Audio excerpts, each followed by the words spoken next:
President Donald Trump's decision to extend restrictions on refugee admissions is an unnecessary security measure based on a non-existent threat, Muslim Public Affairs Council Vice President Omar Nur-Eldin said.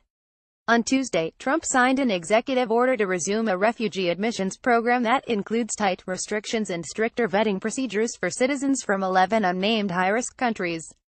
Nur-Eldin told Sputnik on Wednesday this is a response to a phantom menace. For example, 0 Americans have been killed by Syrian refugees in a terrorist attack on U.S. soil. These new restrictions are unnecessary. Unnecessary security measures for refugees entering the United States may be a matter of life or death, Nur-Eldin said, considering the vetting process for refugees can take between 18 and 24 months. U.S. Secretary of State Rex Tillerson said earlier on Wednesday that Trump's executive order to restrict refugee admission to the United States shows that Washington is taking steps to eliminate vulnerabilities in its visa vetting system that could be exploited to harm the homeland. The White House said the United States will continue to resettle more refugees than any other country in the world and remains the world's leader in humanitarian aid to refugees.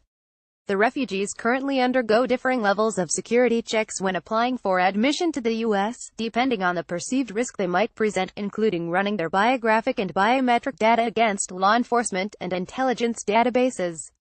Women and young children go through a lower level of security screening than men, said the 3 sources with knowledge of the proposal, who spoke on condition of anonymity.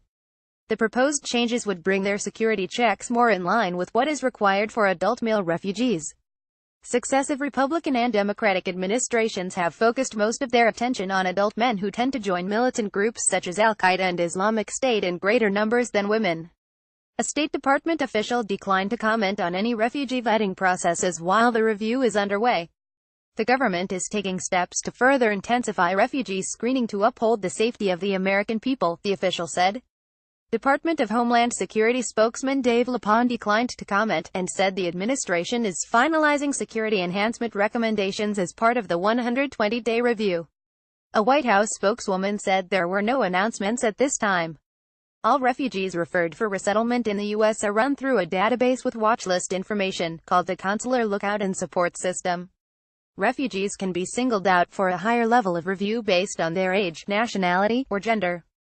Syrian refugees, for instance, undergo extra checks. According to the State Department, of the nearly 85,000 refugees admitted to the U.S. in the 2016 fiscal year, about 72% were women or children. The department said total processing time for refugees to enter the United States now averages about 18 to 24 months. Trump's order to halt refugee admissions so his administration could determine whether additional checks are necessary was suspended for months by federal judges.